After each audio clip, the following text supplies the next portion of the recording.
Assalamualaikum warahmatullahi wabarakatuh. Salam sehat dan sejahtera untuk kita semua. Semoga kita selalu dalam lindungan Allah Subhanahu wa taala. Perkenalkan, kami dari kelompok 7 mata kuliah Etika dan Bisnis Islam diampuni Bapak Nur Hidayah Alamin yang beranggotakan 1. Andini Nur Fadilah NIM 185 211 173. Yang kedua ada Alvin Nikmatul Arofah NIM 185 211 180. Kemudian ada Alfiatri Ramadayanti NIM 185 211 181. Kemudian saya sendiri Alvin Yuga Pratama NIM 185 211 204. Dan terakhir yaitu Ayunda Ika Pratiwi NIM 185 271 213. Di sini kami akan menjelaskan mengenai hubungan etika dan bisnis Islam dengan stakeholder. Pembahasan yang pertama yaitu mengenai etika. Etika berasal dari bahasa Yunani kuno yaitu ethos yang memiliki arti watak, karakter, kebiasaan atau sekumpulan perilaku moral yang diterima secara luas. Jadi secara umum, etika dapat didefinisikan sebagai seperangkat perilaku moral yang dapat membedakan antara apa yang benar dan apa yang salah, dan dapat menentukan apa yang harus dilakukan dan tidak harus dilakukan. Etika dan bisnis juga dapat kita jumpai dalam Islam. Etika bisnis Islam merupakan sejumlah kegiatan etis bisnis yang dibungkus oleh syariat-syariat Islam dengan mengedepankan halal dan haram yang digunakan dalam menentukan keputusan dan memecahkan persoalan. Jadi perilaku etis merupakan perilaku yang mengikuti perintah Allah Subhanahu wa taala dan yang menjauhi larangannya. Sumber-sumber dari etika bisnis dalam Islam terdapat pada Al-Quran dan Hadis. Saya Alfi Nikmatul Arofah akan melanjutkan presentasi tentang pengertian stakeholder dan jenis-jenis stakeholder. Stakeholder adalah pihak pemangku kepentingan dalam perusahaan yang dapat mempengaruhi atau menerima dampak dari tindakan keputusan bisnis yang diambil secara keseluruhan. Jadi di sini stakeholder memiliki peran dan pengaruh yang besar untuk keberlangsungan hidup perusahaan. Selanjutnya yaitu jenis-jenis stakeholder. Yang pertama ada stakeholder internal. Internal stakeholder atau biasa disebut dengan stakeholder utama adalah orang-orang yang terlibat secara langsung dalam keberlangsungan perusahaan dan memiliki peranan penting untuk meningkatkan kinerja perusahaan. Nah, internal stakeholder di sini itu seperti pemegang saham, pemilik bisnis, dan para karyawan. Nah, yang kedua yaitu stakeholder eksternal. External stakeholder atau biasa disebut dengan stakeholder pendukung merupakan orang-orang yang memiliki kepentingan dan hubungan terkait dengan kesuksesan perusahaan, tetapi tidak memiliki hubungan langsung dengan keberlangsungan perusahaan itu. External stakeholder di sini itu seperti supplier, konsumen, pemerintah, dan masyarakat. Nah, selanjutnya yang akan kita bahas adalah hubungan etika bisnis dengan stakeholder. Hubungan etika bisnis dengan stakeholder itu ada berbagai macam.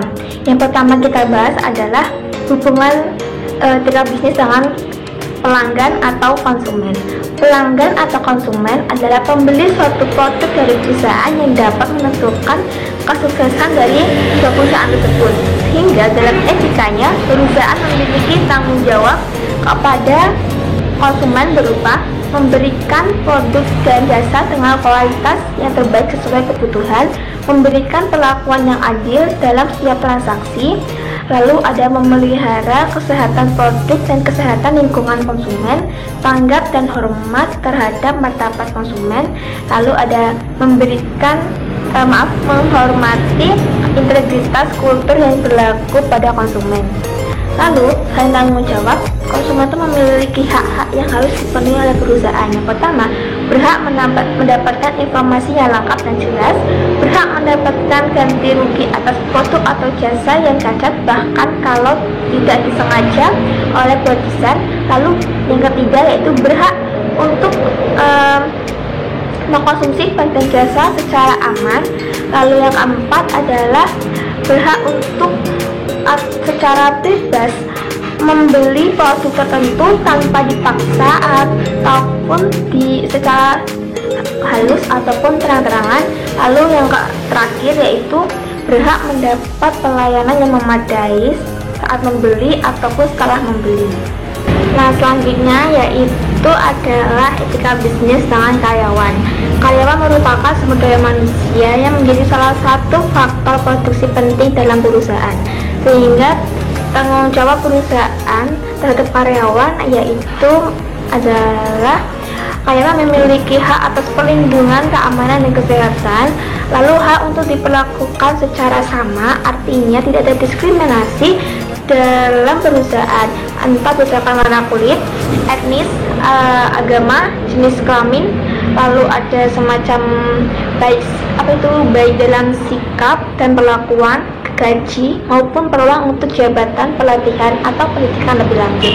Lalu yang ketiga ada hak atas kebebasan suara hati.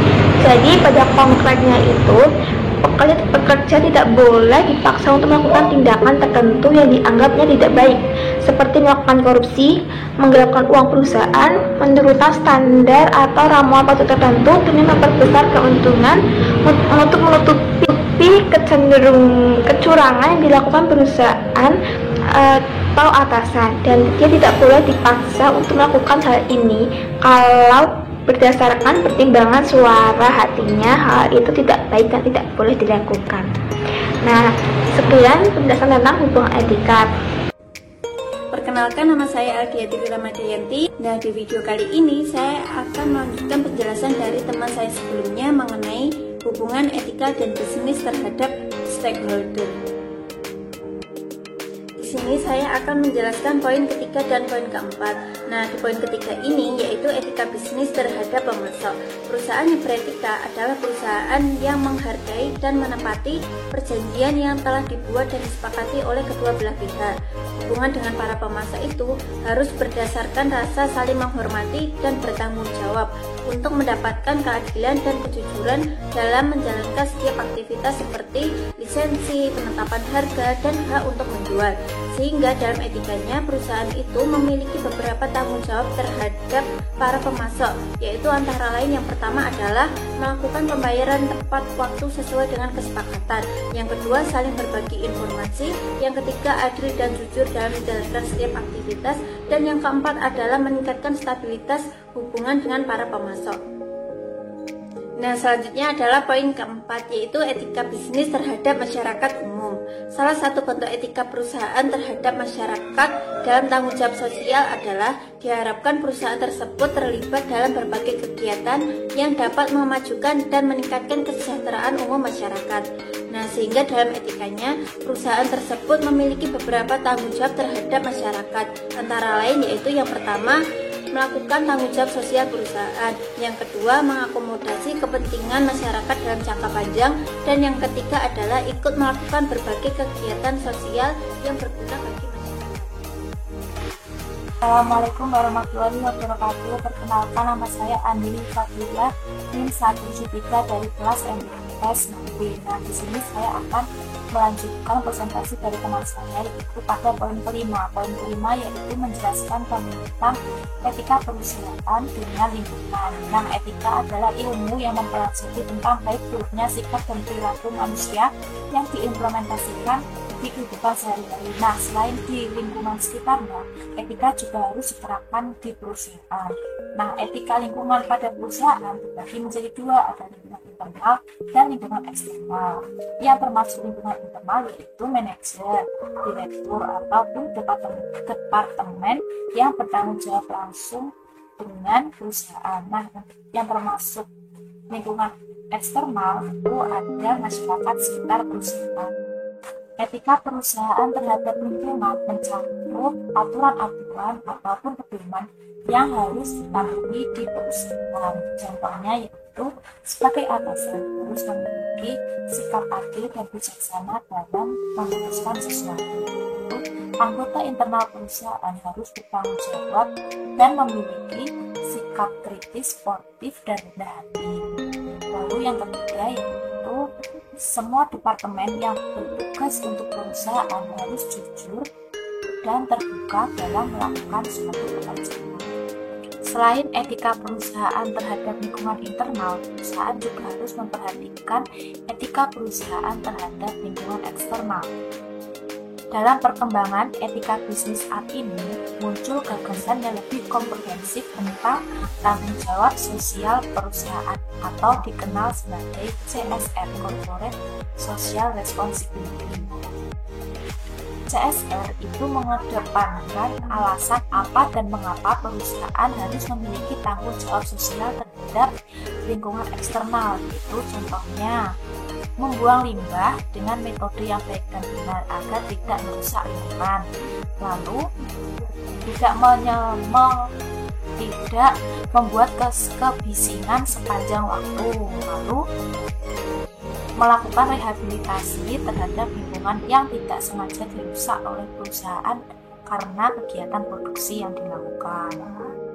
Nah, lalu juga ada berbagai upaya yang dilakukan perusahaan agar hubungannya itu baik dengan lingkungan eksternal atau dengan masyarakat sekitar, yaitu dengan memberikan beasiswa atau dana bantuan kepada masyarakat yang kurang mampu di sekitarnya, serta sering mengadakan bakti sosial. Nah, dengan melakukan hal seperti ini, maka perusahaan akan mendapatkan kepercayaan serta dianggap memiliki citra yang baik. Dengan meningkatnya kepercayaan masyarakat sekitar dengan perusahaan, maka perusahaan juga dengan mudah mendapatkan akses sumber daya alam dan sumber daya manusia. Etika itu tidak hanya diterapkan di lingkungan kerja saja, tapi juga diterapkan di lingkungan hidup. Nah, ini bertujuan untuk melindungi lingkungan hidup seperti udara, air, dan bumi dari kegiatan individu dan bisnis. Nah, apabila kita memiliki etika yang baik dengan lingkungan hidup, maka ini menjadikan kita memiliki perilaku yang baik dan bijaksana terhadap lingkungan di sekitar kita. Sekian presentasi dari kelompok 7. Apabila ada kesalahan, mohon maaf, dan semoga video ini bisa memberikan informasi bagi teman-teman yang menonton dan bermanfaat juga bagi teman-teman yang menonton. Terima kasih. Wassalamualaikum warahmatullahi wabarakatuh.